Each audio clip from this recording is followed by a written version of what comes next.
Morning. ഇന്ന് നമ്മൾ Indian health സെക്ടറിനെ കുറിച്ചിട്ടാണ് പഠിക്കാൻ പോകുന്നത്. നമ്മൾ കഴിഞ്ഞ ക്ലാസ്സിൽ ഊർജ മേഖലയെക്കുറിച്ച് നമ്മൾ പഠിച്ചു. ഇനി നമുക്ക് പഠിക്കാനുള്ളത് ആരോഗ്യ മേഖലയെക്കുറിച്ചിട്ടാണ്. ഇന്ത്യയുടെ ആരോഗ്യ മേഖലയെക്കുറിച്ചിട്ടാണ്. എനിക്ക് തോന്നുന്നു ഈ ഒരു ക്ലാസ്സോട് കൂടി അടിസ്ഥാന സൗകര്യങ്ങൾ എന്ന് പറയുന്ന ഈ ഒരു ചാപ്റ്റർ ഉണ്ടല്ലോ, അടിസ്ഥാന സൗകര്യങ്ങളുടെ ഈ ഒരു ചാപ്റ്റർ എന്ത് ചെയ്യും, തീരും എന്നാണ് ഞാൻ വിചാരിക്കുന്നത്. നമുക്ക് നോക്കാം. അടിസ്ഥാന സൗകര്യങ്ങളുടെ ഈ ഒരു ചാപ്റ്റർ തീരും എന്നാണ് ഞാൻ വിചാരിക്കുന്നത്. നമുക്ക് നോക്കാം അല്ലേ. അപ്പോൾ നമുക്ക് ഇന്ത്യൻ ഹെൽത്ത് സെക്ടറിനെ കുറിച്ചുള്ള കുറച്ച് ഡീറ്റെയിൽഡ് ആയിട്ടുള്ള കുറച്ച് കാര്യങ്ങളിലേക്ക് പോവാം. അതിൻ്റെ മുന്നേ നമ്മൾ പ്രൈമറി ആയിട്ട് മനസ്സിലാക്കേണ്ട ഒരു കോൺസെപ്റ്റാണ് എന്താണ് ആരോഗ്യം. ഒരു വ്യക്തി ആരോഗ്യത്തിലാണ് എന്ന് പറയുമ്പോൾ എന്താണ് ആരോഗ്യം അല്ലെങ്കിൽ ഹെൽത്ത് എന്ന് പറഞ്ഞു കഴിഞ്ഞാൽ എന്താണ് അല്ലേ. നമ്മൾ പറയുന്നതാണ് ഹെൽത്തി ആയിട്ടുള്ള ഒരു മനുഷ്യൻ ആരാണ്, അല്ലെങ്കിൽ ഹെൽത്ത് എന്താണ് ഹെൽത്ത്, ആരാണ് ആരോഗ്യമുള്ള ഒരു വ്യക്തി. നമ്മുടെ നാട്ടിലൊക്കെ ആരോഗ്യവാനായ ഒരു വ്യക്തി എന്ന് പറയുന്നത് ആരാണ്. ഇതൊക്കെ എപ്പോഴും എക്കണോമിക്സ് പഠിക്കുന്ന ആൾക്കാർ മനസ്സിലാക്കേണ്ട കുറച്ച് കോൺസെപ്റ്റാണ്.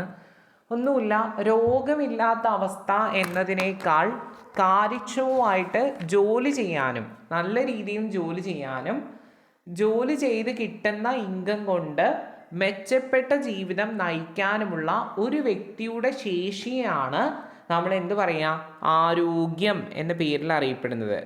ജോലി ചെയ്യാൻ അയാൾക്ക് എന്തുണ്ടായിരിക്കണം, കഴിവുണ്ടായിരിക്കണം.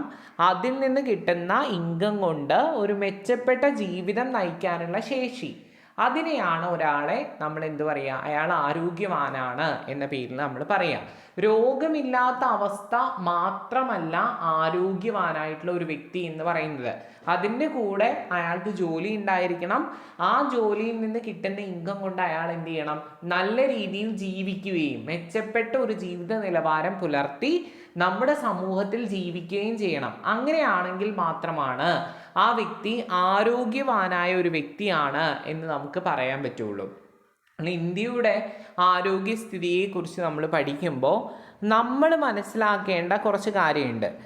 ഇന്ത്യയുടെ ആരോഗ്യസ്ഥിതിയെക്കുറിച്ച് ലോകത്തിൻ്റെ മുമ്പിലേക്ക് പ്രസൻറ്റ് ചെയ്യുമ്പോൾ നമ്മൾ കുറച്ച് പാരാമീറ്റേഴ്സിൻ്റെ സഹായം സ്വീകരിക്കാറുണ്ട് എന്നാണ് പറയുന്നത്. പാരാമീറ്റേഴ്സിൻ്റെ സഹായം സ്വീകരിക്കാറുണ്ട്. ആ പാരാമീറ്ററുകളാണ് ഏതൊക്കെയാണ് ആ പാരാമീറ്റേഴ്സ് എന്ന് നമുക്കൊന്ന് നോക്കാം. ഒന്ന്, ശിശു മരണനിരക്ക് അല്ലേ, ശിശു മരണനിരക്ക്. രണ്ടേതാ, പ്രസവാനന്തര മരണനിരക്ക്. ആയുർദൈർഘ്യം, പോഷകാഹാര ലഭ്യത. ഇവയിലൊക്കെ ഇന്ത്യ കുറച്ച് കാലങ്ങളായിട്ട് എന്ത് ചെയ്യാണ്, മുൻപന്തിയിലാണെന്നാണ് പറഞ്ഞിരിക്കുന്നത്. മുൻപന്തിയിലാണ്. അപ്പോൾ അത് മുൻപന്തിയിലാണ് എന്ന് പറയുമ്പോൾ നമ്മൾ മനസ്സിലാക്കേണ്ട എന്താണ്, ഇന്ത്യ ഈ കാര്യങ്ങളിലൊക്കെ വളരെ നന്നായി നേട്ടം കൊയ്ത രാജ്യമായിട്ട് ഇന്ന് മാറിയിട്ടുണ്ട്. വിച്ച് മീൻസ് ആരോഗ്യാവസ്ഥയിൽ, ഇന്ത്യയുടെ ആരോഗ്യാവസ്ഥയിൽ, ഇന്ത്യൻ ജനതയുടെ ആരോഗ്യാവസ്ഥയിൽ, ജനങ്ങളുടെ ആരോഗ്യാവസ്ഥയിലൊക്കെ ഇന്ത്യ എന്താണ്, വളരെ മെച്ചപ്പെട്ട ഒരു അവസ്ഥയിലേക്ക് നീങ്ങിക്കൊണ്ടിരിക്കുകയാണെന്നാണ് പറയുന്നത്. ഓക്കെ, ഇതാണ് നമ്മൾ ആരോഗ്യം എന്ന പേരിൽ അറിയപ്പെടുന്നത്. ഓക്കെ, ഇനി നമുക്ക് പഠിക്കാനുള്ള എന്താ, ആരോഗ്യ അടിസ്ഥാന സൗകര്യം എന്ന് പറഞ്ഞാൽ എന്താ. നമ്മുടെ നാട്ടിൽ ആരോഗ്യ അടിസ്ഥാന സൗകര്യം എന്ന് പറഞ്ഞു വെച്ചാൽ എന്താ. നമ്മുടെ അടിസ്ഥാന സൗകര്യങ്ങളുടെ ചാപ്റ്റർ ആദ്യം എടുത്തപ്പോൾ ഇതിൽ സാമൂഹിക അടിസ്ഥാന സൗകര്യങ്ങൾ എന്ന് പറഞ്ഞിട്ട് 2 പാരാമീറ്റേഴ്സിനെ കുറിച്ച് പറഞ്ഞു അല്ലേ, 2 കീ കോൺസെപ്റ്റിനെ കുറിച്ച് പറഞ്ഞു. ഇതിൽ ഒന്നാമത്തേതാണ് വിദ്യാഭ്യാസം, രണ്ടാമത്തേതാണ് ആരോഗ്യം. ഇത് രണ്ടും ഒരു നാണയത്തിൻ്റെ ഇരുവശം പോലെയാണെന്നാണ് പറയുന്നത്. കാരണം എന്താ, ആരോഗ്യവും വിദ്യാഭ്യാസവും ഉണ്ടെങ്കിൽ മാത്രമാണ് അയാൾക്ക് ഒരു സമൂഹത്തിൽ ജീവിക്കാൻ അനിവാര്യമായിട്ടുള്ള എല്ലാ സ്കില്ലുകളും നൈപുണികളും അയാൾ എന്ത് ചെയ്യാൻ പറ്റുള്ളൂ, ആർജിച്ചെടുക്കാൻ സാധിക്കുകയുള്ളൂ എന്നാണ് പറയുന്നത്. അപ്പോൾ ആരോഗ്യ അടിസ്ഥാന സൗകര്യം എന്ന പേരിൽ അറിയപ്പെടുന്നത് എന്താണ്, നമ്മുടെ നാട്ടിലെ ആശുപത്രികൾ, ഡോക്ടർമാർ, ആവശ്യത്തിലധികം നഴ്സുമാർ, പാരാമെഡിക്കൽ സ്റ്റാഫുകൾ എന്നിവരുടെ ലഭ്യത, വേണ്ട ചികിത്സാ ഉപകരണങ്ങളുടെ ലഭ്യത, ഇവയെല്ലാം കൂട്ടിച്ചേർന്ന് നമ്മൾ പറയുന്ന പേരാണ് ആരോഗ്യ അടിസ്ഥാന സൗകര്യം അഥവാ ഹെൽത്ത് ഇൻഫ്രാസ്ട്രക്ചർ എന്ന പേരിൽ അറിയപ്പെടുന്നത്. കേട്ടോ, നമുക്ക് ആവശ്യമായിട്ടുള്ള ഡോക്ടർമാർ, ഒരു നാട്ടിൽ ഒരു ഡോക്ടർ ഇല്ല എന്നുണ്ടെങ്കിൽ എന്താ എന്തായിരിക്കും ആ അവസ്ഥ? ആ നാട്ടിലെ ജനങ്ങൾ രോഗം വന്നു കഴിഞ്ഞു വെച്ചാൽ ഭയങ്കരമായിട്ട് ബുദ്ധിമുട്ടും ഇല്ലേ? ആശുപത്രികളില്ലെങ്കിൽ വൈദ്യസഹായം ആ വ്യക്തികൾക്ക് ലഭ്യമാവില്ല എന്നാണ് പറയുന്നത്. അപ്പം ആരോഗ്യ അടിസ്ഥാന സൗകര്യം എന്ന് പറയുന്നത് എന്താണ്? ആശുപത്രികളും ഡോക്ടർമാരും നഴ്സുമാരും പാരാമെഡിക്കൽ സ്റ്റാഫും അവരുടെയൊക്കെ ലഭ്യതയും ചികിത്സാ സൗകര്യങ്ങളും വേണ്ടത്ര ചികിത്സാ സൗകര്യങ്ങളും ചികിത്സാ സംവിധാനങ്ങളും ആശുപത്രി കിടക്കയൊക്കെ കിട്ടുന്ന ആ ഒരു സിറ്റുവേഷനെയാണ് ആരോഗ്യ അടിസ്ഥാന സൗകര്യം എന്ന പേരിൽ അറിയപ്പെടുന്നതെന്നാണ് പറയുന്നത്. ഓക്കെ, ഇത് മനസ്സിലായിട്ടുണ്ടാവും എന്നാണ് ഞാൻ വിചാരിക്കുന്നത്. ഇനി ആരോഗ്യ അടിസ്ഥാന സൗകര്യങ്ങളുടെ ലഭ്യത നമ്മുടെ ഇന്ത്യയിൽ ആരോഗ്യ അടിസ്ഥാന സൗകര്യങ്ങളുടെ ലഭ്യത എന്തെല്ലാമാണ്, അല്ലെങ്കിൽ എങ്ങനെയെല്ലാമാണ്? നിങ്ങൾക്കറിയാം, ആരോഗ്യ അടിസ്ഥാന സൗകര്യങ്ങളുടെ ലഭ്യതയിൽ ആരോഗ്യ മേഖലയ്ക്ക് വേണ്ടി നമ്മൾ ചെലവഴിക്കുന്ന GDP എന്ന് പറയുന്നത് 4%. നമ്മൾ ചെലവഴിക്കുന്ന GDPയുടെ പെർസെൻറ്റേജ് എത്രയാണ്? 4%ആണെന്നാണ് പറയുന്നത്. ഓക്കെ, എത്രയാണ്? 4% ആണ്. ഇനി വസൂരി, ഈ രോഗം പണ്ട് നമ്മുടെ നാട്ടിൽ ഉണ്ടായിരുന്നതാണ്. വസൂരി എന്ന് പറയുന്ന ഈ ഒരു രോഗം, ഈ വസൂരി പൂർണ്ണമായും ഇന്ത്യയിൽ നിന്ന് നിർമ്മാർജ്ജനം ചെയ്തു എന്നാണ് പറയുന്നത്. വസൂരി നിർമ്മാർജ്ജനം ചെയ്തു. പണ്ട് കാലത്തൊക്കെ ഈ വസൂരി വന്ന് ഒത്തിരി ആളുകൾ മരിച്ചിരുന്നു. പക്ഷെ ഇന്ന് നമുക്ക് വസൂരി എന്ന് പറയുന്ന ഈ ഒരു രോഗം നമ്മുടെ നാട്ടിൽ കാണാൻ സാധിക്കില്ല എന്നാണ് പറയുന്നത്. അതുമാത്രമല്ല, പോളിയോ, കുഷ്ഠം, ക്ഷയരോഗം എന്നിവയ്ക്കെതിരെയൊക്കെ ഫലപ്രദമായി ഒത്തിരി നിയന്ത്രണങ്ങൾ കൊണ്ടുവരാൻ ഇന്ത്യക്ക് സാധിച്ചിട്ടുണ്ട്. അതുമാത്രമല്ല, ആരോഗ്യ സംരക്ഷണ സേവനം സാർവത്രികമാക്കുന്നതിന് വേണ്ടി ഇന്ത്യയിൽ ഒരു ത്രിതല ഘടന ദേശീയ ആരോഗ്യ നയം വിഭാവനം ചെയ്തു എന്നാണ് പറയുന്നത്. ഒരു ത്രിതല ഘടന ദേശീയ ആരോഗ്യ നയം എന്ത് ചെയ്തിരുന്നു? വിഭാവനം ചെയ്തിരുന്നു. ഈ ത്രിതല ഘടന എങ്ങനെയുള്ള ഘടനയാണ് എന്ന് നമുക്കൊന്ന് പരിശോധിക്കാം. ഈ ത്രിതല ഘടനയുടെ പ്രത്യേകത എന്ന് പറയുന്നത്, ഹെൽത്തിനെ തന്നെ നമ്മൾ എന്ത് ചെയ്തിരിക്കുകയാണ്? ഒരു 3 ടയേഴ്സ് ആയിട്ടുള്ള 3 ടയർ സിസ്റ്റത്തിലേക്ക് മാറ്റിയിരിക്കുകയാണെന്നാണ് പറയുന്നത്. ഈ 3 ടയർ സിസ്റ്റത്തിലെ ആദ്യത്തെ സംവിധാനമാണ് ഏത്? സബ് സെൻറ്റേഴ്സ് എന്ന പേരിൽ അറിയപ്പെടുന്ന ആദ്യ ഇൻസ്റ്റിറ്റ്യൂഷൻ. സബ് സെൻറ്റേഴ്സ് എന്നാണ് നമ്മളത് പറയുക, കേട്ടോ. സബ് സെൻറ്ററുകൾ പ്രൈമറി തലത്തിലാണ് വരിക. സബ് സെൻറ്ററുകൾ. അപ്പോൾ പ്രൈമറി തലത്തിൽ എന്തൊക്കെ വരും? പ്രൈമറി ഹെൽത്ത് സെൻറ്റേഴ്സ് ഉണ്ടായിരിക്കും. Primary health centres. ഇപ്പോൾ ഒരു പ്രദേശത്ത്, ഒരു ലൊക്കാലിറ്റിയിൽ 500 പോപ്പുലേഷൻ ഉണ്ടെങ്കിൽ, 500 ആളുകൾ ഒരു പ്രദേശത്ത് കൂട്ടമായി താമസിക്കുന്നുണ്ടെങ്കിൽ അവിടെ എന്ത് വേണം എന്നാണ് പറയുന്നത്? ഒരു പ്രൈമറി ഹെൽത്ത് സെൻറ്ററെങ്കിലും മിനിമം ഉണ്ടായിരിക്കണം എന്നാണ് പറയുന്നത്. ഓക്കെ, ഇത് ഇൻ ദ കേസ് നമ്മൾ സെക്കൻഡറി തലത്തിലേക്ക് വരുമ്പോൾ, സെക്കൻഡറി തലത്തിൽ കമ്മ്യൂണിറ്റി ഹെൽത്ത് സെൻറ്ററുകൾ ഉണ്ടായിരിക്കണം എന്നാണ് പറയുന്നത്. അതായത് 20,000 പേർക്കോ 30,000 പേർക്കൊക്കെ വേണ്ടി ഒരു പ്രൈമറി ഹെൽത്ത്, ഒരു കമ്മ്യൂണിറ്റി ഹെൽത്ത് സെൻറ്റർ, CHC എന്നാണ് പറയുക. ആദ്യത്തെ തലത്തിൽ PHC ആണ്, രണ്ടാമത്തെ തലത്തിൽ അത് CHC കമ്മ്യൂണിറ്റി ഹെൽത്ത് സെൻറ്റേഴ്സ് ആണ്. ഇനി ടേർഷ്യറി തലത്തിലേക്ക് വരുമ്പോൾ, തൃതീയ സംവിധാനത്തിലേക്ക് വരുമ്പോൾ അത് ഡിസ്ട്രിക്ട് ഹോസ്പിറ്റൽസ് ആയി എന്നാണ് പറയുന്നത്. ഡിസ്ട്രിക്ട് ഹോസ്പിറ്റൽസ് അഥവാ ജില്ലാ ആശുപത്രി, അല്ലേ? അത് ടേർഷ്യറി തലത്തിലുള്ള സംവിധാനമാണ്. അപ്പോൾ ഹെൽത്തിനെ ദേശീയ ആരോഗ്യ നയത്തിൻ്റെ നിർദ്ദേശപ്രകാരം നമ്മളുടെ ആരോഗ്യ മേഖലയെ തന്നെ 3 മേഖലകളായി തരംതിരിച്ചിരിക്കുന്നു. പ്രൈമറി തലം, സെക്കൻഡറി തലം, അതുപോലെ തന്നെ ടേർഷ്യറി തലം അഥവാ തൃതീയ തലം എന്ന പേരിൽ അറിയപ്പെടുന്ന തലം. ഓക്കെ, ഇതിൽ പ്രൈമറി തലത്തിൽ ആരുണ്ട്? പ്രൈമറി ഹെൽത്ത് സെൻറ്റേഴ്സ് ഉണ്ട്. അതുപോലെ തന്നെ എന്താ? സബ് സെൻറ്ററുകളുണ്ട്. ഇനി സെക്കൻഡറി തലത്തിലേക്ക് വരുമ്പോൾ CHC എന്ന പേരിൽ അറിയപ്പെടുന്ന കമ്മ്യൂണിറ്റി ഹെൽത്ത് സെൻറ്ററുകളുണ്ട്. ടേർഷ്യറി തലത്തിലാണ് നമ്മൾ അറിയപ്പെടുന്ന ഡിസ്ട്രിക്ട് ഹോസ്പിറ്റലുകൾ, അതുപോലെ തന്നെ വലിയ വലിയ ആശുപത്രികൾ, മെഡിക്കൽ വിദ്യാഭ്യാസ സ്ഥാപനങ്ങൾ, അതുപോലെ തന്നെ എന്താണ്? മെഡിക്കൽ ഗവേഷണ സ്ഥാപനങ്ങൾ. ഇതെല്ലാം വരുന്നത് ടേർഷ്യറി തലത്തിലാണെന്നാണ് പറയുന്നത്. ഓക്കെ, ഇങ്ങനെ ഒരു 3 ടയർ സിസ്റ്റം ആരോഗ്യ മേഖലയിൽ വിഭാവനം ചെയ്തത് ദേശീയ ആരോഗ്യ നയത്തിൻ്റെ നിർദ്ദേശപ്രകാരമാണ്. ഓക്കെ, ഇനി പ്രൈമറി തലത്തിൽ വരുന്ന വിഷയങ്ങൾ എന്തെല്ലാമാണ്? പ്രൈമറി തലത്തിൽ വരുന്ന വിഷയങ്ങളാണ് ആരോഗ്യ പ്രശ്നങ്ങളെ സംബന്ധിച്ച പഠനങ്ങൾ, രോഗനിർണയവും പ്രതിരോധവും അതിൻ്റെ നിയന്ത്രണവും, പോഷകാഹാരം, ശുദ്ധജലം എന്നിവ സംബന്ധിച്ച ബോധവൽക്കരണം, മാതൃശിശു ആരോഗ്യ പരിപാലനം, വാക്സിനേഷൻ, മാനസികാരോഗ്യ പ്രവർത്തനങ്ങൾ, ആവശ്യ ഔഷധങ്ങളുടെ ലഭ്യത ഉറപ്പാക്കൽ. നിങ്ങൾക്കറിയാം അല്ലേ, നിങ്ങളുടെ നാട്ടിലുള്ള പ്രൈമറി ഹെൽത്ത് സെൻ്ററുകളിൽ പോയി കഴിഞ്ഞാൽ ഇത്തരത്തിലുള്ള സേവനങ്ങളൊക്കെ നമുക്ക് കിട്ടും. നമ്മളുടെ കുട്ടികൾക്കുള്ള ശുചിത്വ നമ്മളുടെ കുട്ടികൾക്കുള്ള വാക്സിനേഷൻ സൗകര്യങ്ങൾ, അതുപോലെ തന്നെ നമ്മളുടെ പ്രദേശത്തുള്ള ആരോഗ്യ സംവിധാനങ്ങളുടെ ഉറപ്പുവരുത്തൽ തുടങ്ങി ഒട്ടനവധി സേവനങ്ങളാണ് പ്രൈമറി ഹെൽത്ത് സെൻറ്ററുകൾ നമ്മുടെ നാട്ടിൽ ചെയ്ത് വരുന്നത് അല്ലേ.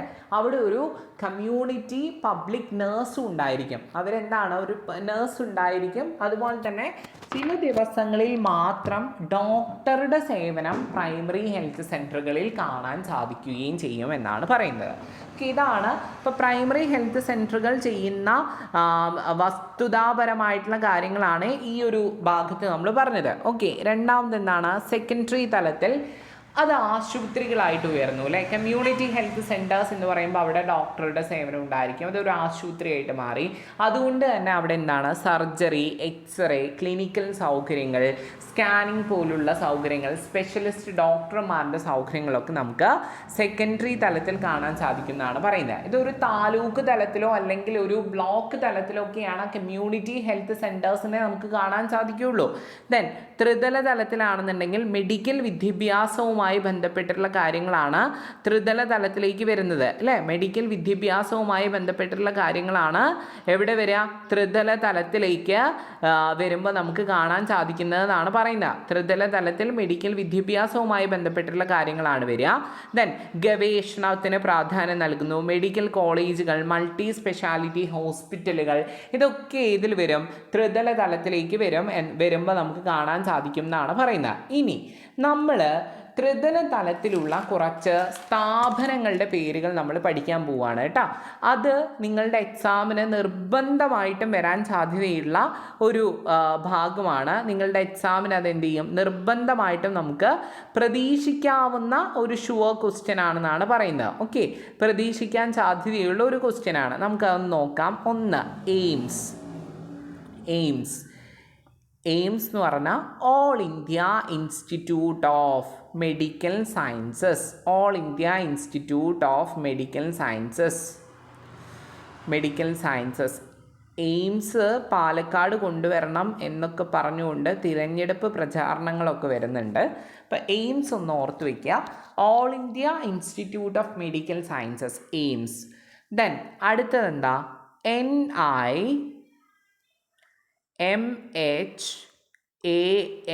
NIMHANS. ഓക്കെ, അതെന്താണ്, national institute of mental health and neuro sciences. National institute of mental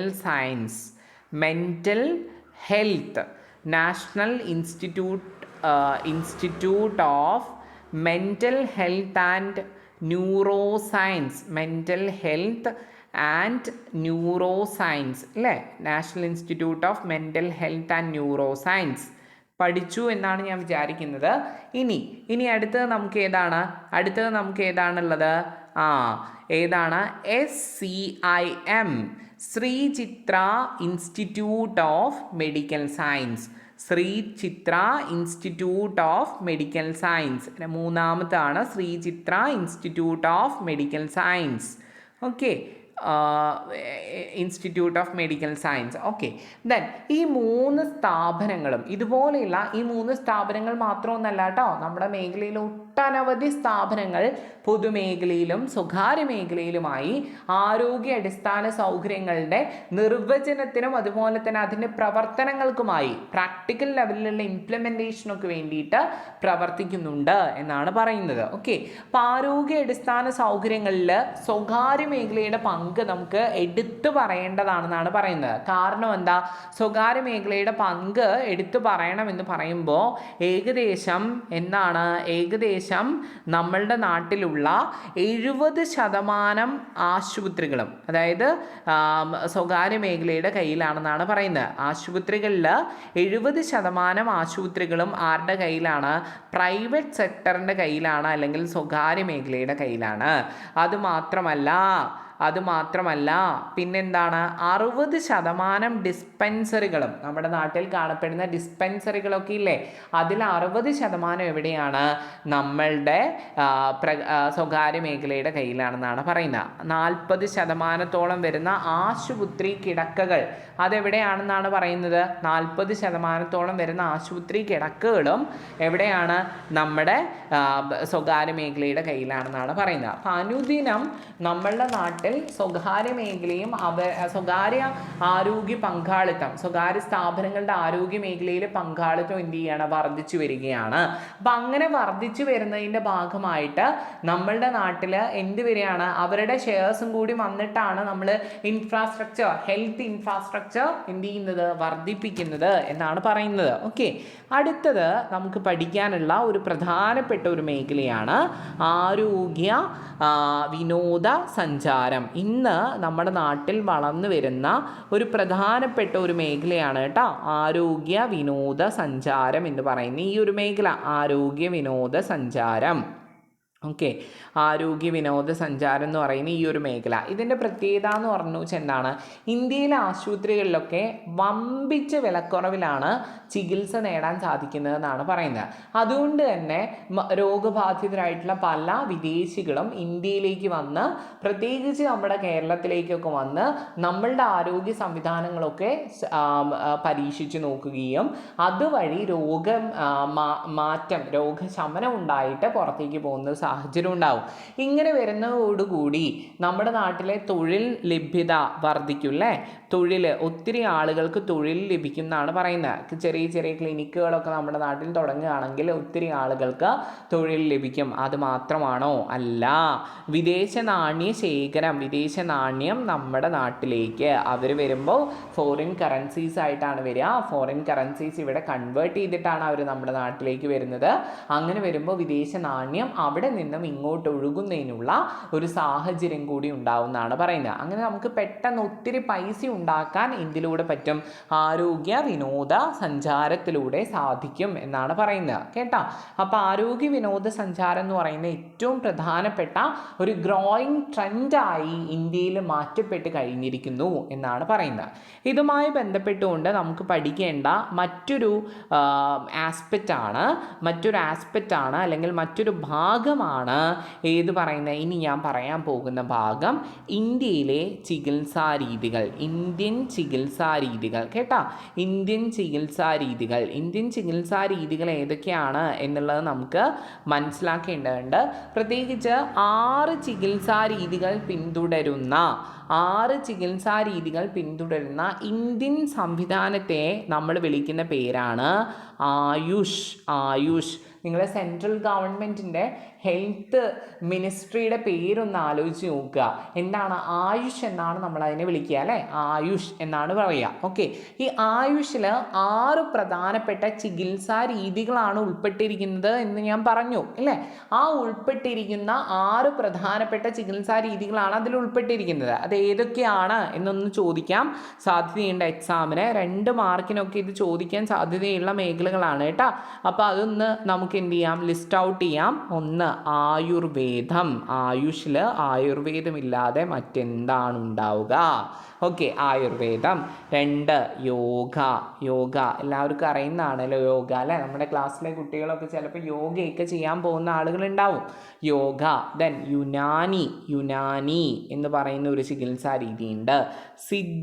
Siddha വൈദ്യമൊക്കെ നിങ്ങൾ കേട്ടിട്ടുണ്ടാവും. സിദ്ധ. പ്രകൃതി ചികിത്സ. സിദ്ധ, പ്രകൃതി ചികിത്സ. ഓക്കെ, പ്രകൃതി ചികിത്സ. പിന്നെ എന്താണ്?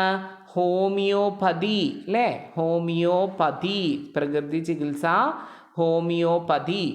ആയുർവേദം, യോഗ, യുനാനി, സിദ്ധ, പ്രകൃതി ചികിത്സ, ഹോമിയോപ്പതി.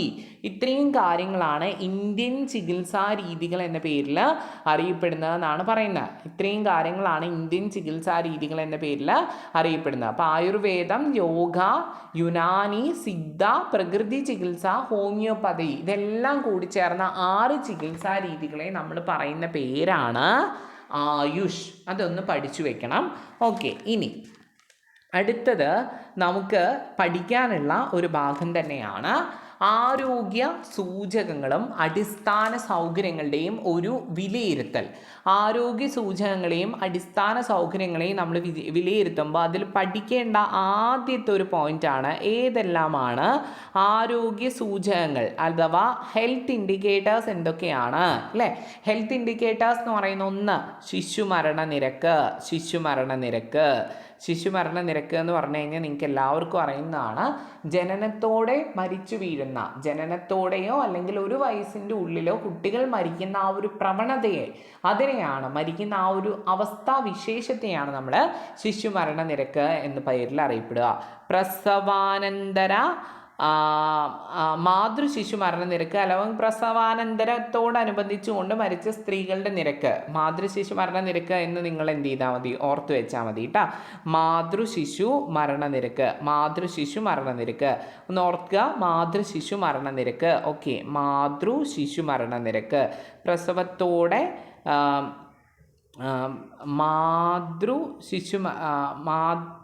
മാതൃശിശു മരണനിരക്ക് പ്രസവത്തോടെയുള്ള സ്ത്രീകളുടെ ഞാൻ പറഞ്ഞതിലൊരു തെറ്റ് വന്നിട്ടുണ്ട്. ഓക്കെ, നമുക്ക് ആദ്യത്തെന്ന് ഇതൊന്നും കൂടി പറയാം. ആരോഗ്യ സൂചകങ്ങളാണ്. ശിശു മരണനിരക്കുണ്ട്, ആരോഗ്യ സൂചകങ്ങൾ ശിശുമരണനിരക്ക്. പിന്നെ ഏതാണ് രണ്ടാമത്തത്? ശിശുമരണനിരക്ക്. രണ്ടാമത്തത് മെറ്റേണൽ മൊർട്ടാലിറ്റി റേറ്റ് ആണ്. അതിൻ്റെ മലയാളം എന്താണെന്നുള്ളത് എനിക്ക് കറക്റ്റായിട്ട് അറിയില്ല. പ്രസവത്തോടനുബന്ധിച്ചുകൊണ്ട് മരിച്ചു വീഴുന്ന സ്ത്രീകളുടെ എണ്ണത്തെയാണ് മെറ്റേണൽ മൊർട്ടാലിറ്റി റേറ്റ് എന്ന പേരിൽ അറിയപ്പെടുക. Okay, maternal mortality rate. പിന്നെന്താണ്? ആയുർദൈർഘ്യം കേട്ടോ. ആയുർദൈർഘ്യം ലൈഫ് എക്സ്പെക്റ്റൻസി എന്നാണ് ആയുർദൈർഘ്യത്തെ പറയുക. പോഷക നിലവാരം ഇതിലൊക്കെ നമ്മൾ ഇന്ത്യ വളരെ മെച്ചപ്പെട്ടിട്ടുണ്ട് എന്ന് നമ്മൾ പറഞ്ഞു.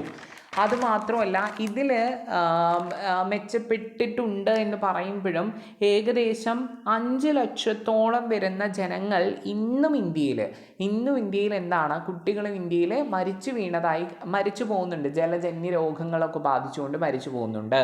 പോഷകാഹാരക്കുറവും രോഗപ്രതിരോധ സംവിധാനങ്ങളുടെ അഭാവവും മൂലം പ്രതിവർഷം 2.2 കോടി കുഞ്ഞുങ്ങൾ മരിച്ചു വീഴുന്നുണ്ട്. നമ്മുടെ നാട്ടിലെ HIV AIDS അല്ലേ, HIV ഹ്യൂമൺ ഇമ്മ്യൂണോ വൈറസ് ആണ് HIV. എയ്ഡ്സ് എന്ന് പറയുന്ന രോഗം ഇതൊരു സിവിയർ ആയിട്ടുള്ള ഒരു ആരോഗ്യ പ്രശ്നമായിട്ട് ഇന്ന് കണ്ടുവരുന്നതാണ്. എയ്ഡ്സിൻ്റെ എണ്ണം അല്ലെങ്കിൽ എയ്ഡ്സ് രോഗികളുടെ എണ്ണം ഇന്ന് വളർന്നുകൊണ്ടിരിക്കുകയാണ്. എൽസ ടെസ്റ്റാണ് നമ്മൾ എയ്ഡ്സ് ഉണ്ടോ എന്ന് കണ്ടുപിടിക്കാൻ വേണ്ടി നടത്തുന്ന ടെസ്റ്റ്. അനാരോഗ്യകരമാകുന്ന തരത്തിൽ സുരക്ഷിതമല്ലാത്ത ലൈംഗിക ബന്ധമൊക്കെ പുലർത്തുന്ന വഴിയൊക്കെ നമുക്കുണ്ടാകാൻ സാധിക്കുന്ന രോഗമാണ് എയ്ഡ്സ് എന്ന് പറയുന്നത്. അതല്ലാതെയും ഉണ്ടാവും. അപ്പോൾ എയ്ഡ്സ് ഒക്കെ ഇന്ന് ഒരു സിവിയർ ആരോഗ്യ പ്രശ്നമായിട്ട് വന്നുകൊണ്ടിരിക്കുകയാണ്, കൂടിക്കൊണ്ടിരിക്കുകയാണ്. അപ്പോൾ ഈ അടുത്ത സമയത്തൊക്കെ എയ്ഡ്സിൻ്റെ എണ്ണത്തിലൊക്കെ വർധനവുണ്ടാകുന്നു എന്ന് പറഞ്ഞുകൊണ്ട് ഒത്തിരി റിസർച്ച് ആർട്ടിക്കിൾസൊക്കെ ഞാൻ വായിച്ചിരുന്നു. അപ്പോൾ അത്തരം കാര്യങ്ങളൊക്കെ ഇന്ന് കൂടിക്കൊണ്ടിരിക്കുകയാണെന്നാണ് പറയുന്നത്. എങ്കിൽ കൂടിയും നമുക്ക് മനസ്സിലാക്കേണ്ട ഒരു കാര്യം എന്ന് പറയുന്നത് എന്താണ്, ആരോഗ്യ സൂചകങ്ങൾ ഇന്ത്യയിലും മറ്റ് രാജ്യങ്ങളിലും, അതായത് മറ്റ് രാജ്യങ്ങളിൽ ഇന്ത്യയുടെ തനത് രാജ്യങ്ങളിലൊക്കെ എങ്ങനെയാണ്, എത്രത്തോളം ഉണ്ട് എന്നൊക്കെ നമുക്ക് മനസ്സിലാക്കണം. ഇന്ത്യയിൽ ഇൻഫാൻറ്റ് മൊർട്ടാലിറ്റി റേറ്റ് ശിശുമരണ നിരക്ക് എന്ന് പറയുന്നത് 47ആണ്. അണ്ടർ 5 മോർട്ടാലിറ്റി റേറ്റ്സ് ലൈവ് ബർത്തിൽ, അതായത് 5 വയസ്സിന് താഴെയുള്ള കുട്ടികളുടെ മരണം 61.3 അപ്പോൾ ഇത് ചൈനയിൽ 14.6, US 7.5, ശ്രീലങ്കയിൽ 12.2 അല്ലേ. ഇനി ബർത്ത് ബൈ സ്കിൽഡ് അറ്റൻഡൻസ് 53% ആളുകളെയും സ്കിൽഡ് അറ്റൻഡൻസ് എന്ന് പറഞ്ഞാൽ ഡോക്ടേഴ്സ് പ്രസവം എടുക്കുന്നതിൻ്റെ എണ്ണമാണ് 53% ഇന്ത്യയിൽ. ചൈനയിൽ 99%, US-ലും 99%, ശ്രീലങ്കയിലും 99%. ഫുള്ളി ഇമ്മ്യൂണൈസ്ഡ്, ഏറ്റവും കൂടുതലായിട്ട് ഫുള്ളി വാക്സിനേറ്റ് ആയിട്ടുള്ള വാക്സിനേഷൻ സ്വീകരിച്ച ആളുകളുടെ എണ്ണം 72, 99. അവിടെ മൊത്തം 99ആണ്. US-ലും ശ്രീലങ്കയിലും ചൈനയിലും 99ആണ്. Health expenditure as of GDP നമ്മൾ 3.9% GDP-യിൽ ഹെൽത്തിന് വേണ്ടിയിട്ട് ചിലവഴിക്കുന്നത്. ആ സമയത്ത് ചൈന 5.2, US-ലാണെങ്കിൽ 17.9, 3.4 ശ്രീലങ്ക, അല്ലേ? ഇനി government health spending to total government spending, government ഹെൽത്തിന് വേണ്ടി സ്പെൻഡ് ചെയ്യുന്നത് 4.4ആണ്.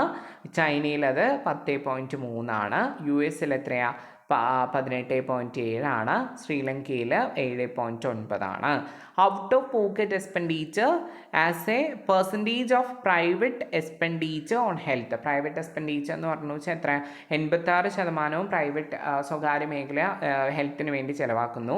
ചൈനയിൽ 79, US-ൽ 21, ശ്രീലങ്കയിൽ 83. ഇത് ജസ്റ്റ് എക്സാമിന് വേണ്ടി, എക്സാം പോയിന്റ് ഓഫ് വ്യൂവിൽ ജസ്റ്റ് ഒന്ന് നോക്കിയാൽ മതി. നിങ്ങൾക്ക് ഇങ്ങനെ ഒരു ടേബിൾ തന്നു കഴിഞ്ഞാൽ ഇതെങ്ങനെയാണ് വിശദീകരിച്ച് എഴുതാൻ പറ്റുക, ഇതിൽ നിന്ന് നിങ്ങൾക്ക് മനസ്സിലാക്കിയ കാര്യങ്ങൾ എങ്ങനെയാണ് എഴുതാൻ പറ്റുക എന്നുള്ള നിലയിൽ ഒരു ചോദ്യം ഉണ്ടാവാൻ സാധ്യതയുണ്ട്. അപ്പോൾ അതിന് വേണ്ടിയിട്ട് ഇതൊന്ന് പഠിച്ചു വെച്ചാൽ മതി കേട്ടോ. ഓക്കെ, ഇനി നമുക്ക് പഠിക്കാനുള്ളത് ആരോഗ്യ രംഗത്തെ നഗര ഗ്രാമ വ്യത്യാസത്തെക്കുറിച്ചാണ്. ആരോഗ്യ രംഗത്തുണ്ടാകുന്ന നഗര ഗ്രാമ വ്യത്യാസം. ഇതിൽ നിങ്ങൾ സിവിയറായിട്ട് മനസ്സിലാക്കേണ്ട ഒരു കാര്യം എന്ന് പറയുന്നത്, ഇന്ത്യൻ ജനങ്ങളിൽ 70% ആളുകളും എവിടെയാണ്? ഗ്രാമത്തിൽ ജീവിക്കുന്ന ആളുകളാണ്. പക്ഷേ ഇന്ത്യയിൽ 80% ആശുപത്രികളും എവിടെയാണ്? നഗരത്തിലാണ്. ഡിസ്പെൻസറികൾ പകുതിയിലധികവും നഗരത്തിലാണ്. ആശുപത്രി കിടക്ക 80% നഗരത്തിലെ ആശുപത്രികളിലാണ്. PHC, CHC എന്നിവയിലൊന്നും ആരോഗ്യ അടിസ്ഥാന സൗകര്യങ്ങളൊന്നും ഇല്ല. കാരണം അവിടെയൊക്കെ ഡോക്ടർ ഉണ്ടാകുന്ന സാഹചര്യങ്ങളിൽ നിന്നൊക്കെ വളരെ നമുക്ക് എക്സ്പെക്ട് ചെയ്യാൻ പറ്റില്ല. ഇന്നത്തെ ദിവസം ഡോക്ടർ വരില്ല, ചിലപ്പോൾ വന്നിരിക്കാം, ചിലപ്പോൾ വരില്ല എന്നൊക്കെയാണ് പറയുന്നത്. ഇവിടെ എനിക്ക് ഓർമ്മ വരുന്ന ഒരു കാര്യമുണ്ട്. ഞങ്ങൾ ഒരു വട്ടം അട്ടപ്പാടിയിലൊരു, ഞാൻ ഏത് CHC ആണെന്ന് PHC ആണെന്ന് പറയുന്നില്ല, അവിടെ വിസിറ്റിന് പോയ സമയത്ത് അവിടെ ഡോക്ടർ ഉണ്ടായിരുന്നില്ല. പകരം അവിടെ നിൽക്കുന്ന ഒരു കുട്ടി മാത്രമാണ് ഉണ്ടായിരുന്നുള്ളൂ. അപ്പോൾ ഒത്തിരി രോഗികളുണ്ടായിരുന്നു. അവരെ ഉച്ചവരെയൊക്കെ ഇങ്ങനെ ഡോക്ടറെ കാത്തു നിന്ന് ഡോക്ടർ അന്ന് വരാൻ പറ്റാത്തത് വിളിച്ച് പറഞ്ഞിട്ടൊന്നും ഉണ്ടായിരുന്നില്ല. അപ്പം അങ്ങനെയുള്ള PHCകളും CHCകളിലൊന്നും ആരോഗ്യ അടിസ്ഥാന സൗകര്യങ്ങളുടെയൊക്കെ കുറവ് ഒത്തിരി ഉണ്ട്. ഡോക്ടർമാരൊക്കെ ചില ദിവസങ്ങൾ മാത്രമേ ഉണ്ടാവുന്നുള്ളൂ. അതിൻ്റെ ഒരു കാരണം എന്ന് പറയുന്നത് എന്താണ്? പഠിച്ചിറങ്ങുന്ന കുട്ടികൾ, അല്ലേ? പഠിച്ചിറങ്ങുന്ന MBBS ഒക്കെ പഠിച്ചിറങ്ങി വരുന്ന ആളുകൾ നമ്മുടെ ഗ്രാമീണ സേവനത്തിന് വേണ്ടിയിട്ട് തയ്യാറാകുന്നില്ല. അതാണ് അവർക്ക് ഹൗസ് സർജൻസി ഒക്കെ ചെയ്യുന്നതിന് വേണ്ടി റൂറൽ ഏരിയയിലേക്കൊക്കെ ഡയറക്റ്റായി എന്തായാലും റൂറൽ ഏരിയയിൽ പോയിട്ട് ചെയ്യണം എന്നൊക്കെ ഉണ്ട് ഡോക്ടർമാർക്ക്. പക്ഷെ അവരെന്ത് ചെയ്യും? കയ്യിലുള്ള പൈസ കൊടുത്ത് ഒരു സർട്ടിഫിക്കറ്റ് അങ്ങ് ഒപ്പിക്കും. റൂറൽ സർവീസ് ചെയ്തിട്ടുണ്ട്. അവർക്ക് പൈസ അടച്ചു കഴിഞ്ഞെന്ന് വെച്ചാൽ എത്ര പൈസ അടച്ചു കഴിഞ്ഞാൽ റൂറൽ സർവീസ് ചെയ്യണ്ട, അങ്ങനെ ഒരു വ്യവസ്ഥയുണ്ട് കേട്ടോ. അപ്പോൾ അങ്ങനെ നഗരത്തിൽ പഠിച്ചിറങ്ങുന്ന കുട്ടികളൊന്നും ഗ്രാമീണ വികസനത്തിന് വേണ്ടിയിട്ടൊന്നും തയ്യാറാകുന്നില്ല എന്നാണ് പറയുന്നത്. ഇവിടെയും ഒരു ധനിക ദരിദ്ര വ്യത്യാസമുണ്ട്. 20%-ലേറെ വരുന്ന ദരിദ്രർ തങ്ങളുടെ വരുമാനത്തിൻ്റെ 12% ആരോഗ്യ പരിരക്ഷയ്ക്കായിട്ടാണ് ചെലവഴിക്കുന്നത്. ധനികർ അവരുടെ വരുമാനത്തിൻ്റെ 2% ചെലവഴിക്കുമ്പോൾ പാവപ്പെട്ട ആളുകൾ അവർ സമ്പാദിക്കുന്നതിന് 12% എന്തിലേക്കാണ്? ആരോഗ്യ മേഖലയിലേക്ക് വേണ്ടിയിട്ടാണ് ചെലവഴിക്കുന്നതെന്നാണ് പറയുന്നത്. ഇത് മാത്രമല്ല, സ്ത്രീകളുടെ ആരോഗ്യാവസ്ഥയും ദിനം പ്രതി മാറ്റപ്പെട്ടുകൊണ്ടിരിക്കുകയാണ്. ചൈൽഡ് സെക്സ് റേഷ്യോ എന്ന് പറയുന്നത് 1991 എത്രയായിരുന്നു? 91 അത് 945 ആയിരുന്നു. 2002 അത് 927 മാറി, ഇല്ലേ? അപ്പോൾ അതെന്താണ്? വിച്ച് മീൻസ് 1000 പുരുഷന്മാർക്ക് എത്ര സ്ത്രീകൾ എന്ന് കാണിക്കുന്നതാണ് ചൈൽഡ് സെക്സ് റേഷ്യോ എന്ന പേരിൽ അറിയപ്പെടുന്നത്. കുറഞ്ഞ സ്ത്രീ സാക്ഷരത ഭ്രൂണഹത്യ, സംഘടിത മേഖലയിലെ സ്ത്രീകളുടെ അഭാവം, വർദ്ധിച്ചു വരുന്ന പോഷകാഹാരക്കുറവ്, ശൈശവവിവാഹം, ഭ്രൂണഹത്യ മൂലം ഉണ്ടാകുന്ന മരണമൊക്കെ ഇന്നും ഇന്ത്യയിലെ പല സംസ്ഥാനങ്ങളിലും തുടർന്നുകൊണ്ടിരിക്കുന്നുണ്ട് എന്നാണ് പറയുന്നത്. അപ്പോൾ ആരോഗ്യ മേഖല ഇന്ന് നമ്മൾ കാണുന്ന രീതിയിൽ വലിയൊരു ഡെവലപ്മെൻറ്റിൻ്റെ പാതയിലേക്കൊന്നും എത്തിയിട്ടില്ല. അങ്ങനെ എത്തണം എന്നുണ്ടെങ്കിൽ നമുക്ക് എന്ത് വേണം? നമുക്ക് എന്ത് വേണം? എഡ്യൂക്കേഷൻ, അല്ലേ? We need education. അതുമാത്രമല്ല അല്ലേ, ബെറ്റർ ഹെൽത്ത് ഇൻഫ്രാസ്ട്രക്ചർ നമുക്ക് എന്ത് വേണം? നല്ലൊരു ആരോഗ്യ അടിസ്ഥാന സൗകര്യങ്ങൾ ഇന്ത്യയിൽ ഉണ്ടായിരിക്കണം എന്നാണ് പറയുന്നത്. ഓക്കെ മക്കളെ, നിങ്ങൾ പഠിക്കുന്നുണ്ട് എന്നാണ് ഞാൻ വിചാരിക്കുന്നത്. കുറച്ച് തിരക്കുകളായതുകൊണ്ടാണ് ക്ലാസ് ഇത്രയും വൈകിയത്. അപ്പോൾ നമ്മൾ എട്ടാമത്തെ ചാപ്റ്ററിൽ നമ്മൾ മൊത്തമായിട്ട് പഠിച്ചത് എന്തൊക്കെയാണ് നമ്മൾ അടിസ്ഥാന സൗകര്യങ്ങളെക്കുറിച്ച് പഠിച്ചു. അതുപോലെ തന്നെ എന്താണ് അടിസ്ഥാന സൗകര്യങ്ങളെക്കുറിച്ച് പഠിച്ചു. അടിസ്ഥാന സൗകര്യങ്ങളിൽ സാമ്പത്തിക അടിസ്ഥാന സൗകര്യങ്ങളും സാമൂഹിക അടിസ്ഥാന സൗകര്യങ്ങളെക്കുറിച്ച് പഠിച്ചു. പിന്നെ അതിൻ്റെ പ്രസക്തി, അടിസ്ഥാന സൗകര്യങ്ങളുടെ പ്രസക്തിയെക്കുറിച്ച് പഠിച്ചു. അടിസ്ഥാന സൗകര്യങ്ങളുടെ സ്ഥിതി ഇന്ത്യയിൽ എങ്ങനെയാണെന്ന് പഠിച്ചു. ഇന്ത്യയിലെ ഊർജ്ജ സ്രോതസ്സുകളെക്കുറിച്ച് പഠിച്ചു. ഊർജ്ജ മേഖലയിലെ വെല്ലുവിളികളെക്കുറിച്ച് പഠിച്ചു.